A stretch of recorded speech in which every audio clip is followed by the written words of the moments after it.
So I've been having some issues with this car that it won't really fill up with fuel. The fuel keeps cutting out. So clearly there's a problem with the ventilation system. I tried looking under the car and I couldn't really find anything. But I did see a video of someone removing this panel. And looks like I can get to a lot more stuff and check all the vents and make sure I can actually fuel this car up. But I'm just going to go over quickly how I'm doing this because it is a little weird process, I guess. First, I kind of got rid of this like, I guess, seat bolster. It's just this one screw. So you have to just fold the seat forward. You should be able to get it through that little flap, unscrew that, and then kind of like push down and out, and it will kind of pop out. Pushing like from the back here kind of helps. There's a small spot.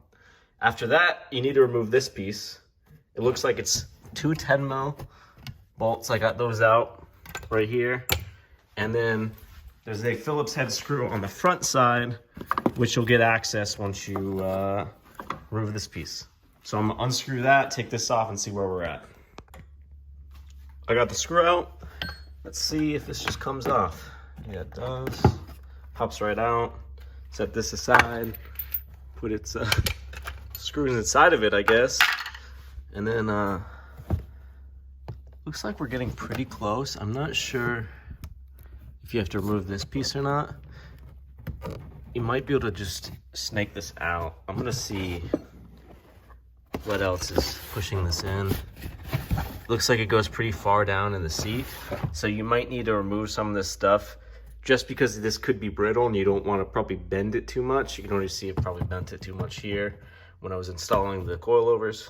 So let's look around and see what I exactly have to do, because these are old cars and it's probably an expensive piece to replace.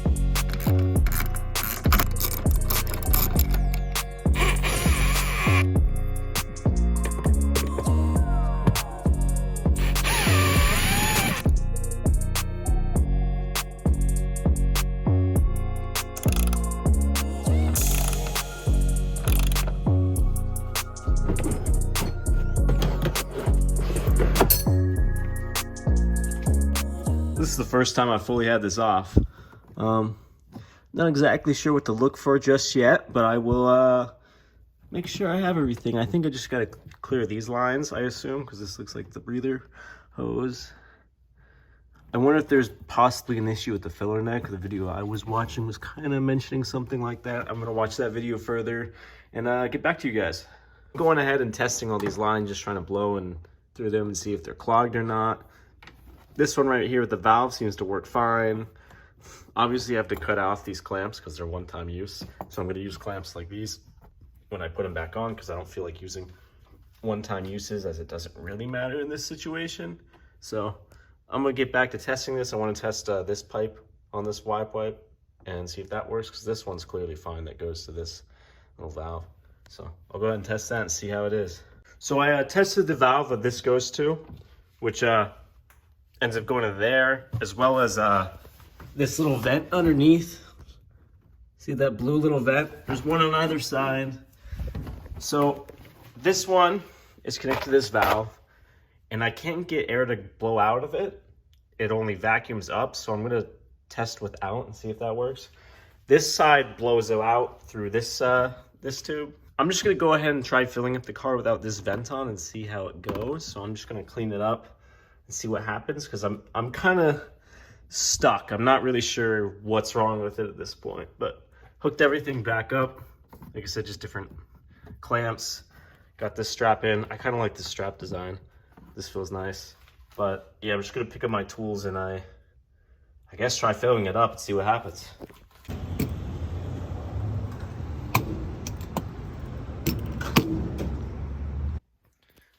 So yeah, pretty much like in the diagram, this is the fill. Fills in, goes to this pre-tank, and then ventilates off of here. And there's also a vent pipe here that goes to the top of the fuel tank. These vent down. This first one hits this little vent and vents out underneath the bumper. The other one goes all the way down under, and under the subframe right here. It's probably hard to see. Up there, that is the rollover valve, and then that leads up up to here, and then this is like the charcoal filter, I assume.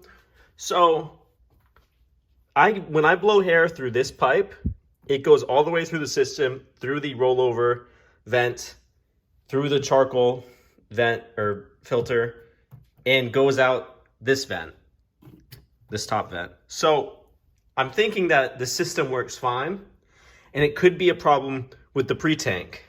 I'm in a like Integrale like WhatsApp group, and I was asking around, and apparently some other people had an issue with the butterfly valve in the pre-tank. So I'm gonna go ahead and I guess try and remove it and inspect it. I don't really know what else. He told me to shove a pipe down there to see if I could feel anything. It seems to get stuck, so I don't know if that means the butterfly valve is clogged. But I did see someone say they removed the butterfly valve and had no repercussions. It just worked fine. I also had someone say there was an issue with the rollover valve and they removed that and it worked fine too. But clearly, I don't think my rollover vent is the problem. The problem with removing the fuel tank is I have to remove a clasp on the line to the fuel tank, and I can't really show right now at this angle, but it's facing the wrong way, so I'd have to remove this exhaust and this shield. As you can see, both the exhaust and the shield are very rusty, and I think the exhaust probably won't go back on if I try it, because it's falling apart. I ordered a new exhaust. It should be here in the next like month or so. Again, parts are terrible trying to get them, but I'm trying to take this car to Cars and Coffee Sunday, and I have half a tank and it's like 30 minutes away. I think I should be good, but like, I don't like that I can't fill up the car very easily. I guess worst case scenario, I could spend like 30 minutes at a pump filling up, but kind of like to fix this. But while I'm back here, I mean, looks pretty nice with no seats, don't you think? I'm considering putting a half cage and putting pole positions in and just removing the rear seats and putting a seat delete. I was talking to a shop and I think it's possible to mount the half cage to the seatbelt points and to the top strut mount, and it probably should be fine structurally and pretty safe. So if they can do that, meaning I could use stock mounting positions and I don't have to drill into the car, I'm definitely going with a half gauge. Because, yeah, half gauges are cool. I also don't think I will ever put a single person in this back seat because this car is for me. This car is not for passengers. I have a G80 M3 coming for the daily. This is just my weekend fun car and project car. Anyways, I'm going to get back to putting that back. I guess I'm going to get back to removing this. And hopefully that's my issue. Because, yeah, it's kind of an annoying issue to have, I guess, but I'm learning all about this fuel system, so I guess that's cool.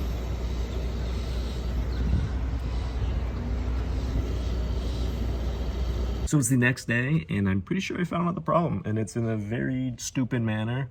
Honestly, thought it would be more difficult than this, but did confirm that I'm pretty sure it's the butterfly valve in the pre-tank, but I didn't fix it by taking it out. Someone actually told me just to shove a hose down in the pre-tank to try and shove it out, and that kind of worked. So I didn't have to remove the muffler or that little shield or anything. Car filled up fine. So I guess that's it. I guess I just put the interior back together. So I'm kind of happy that that turned out to be easier than expected.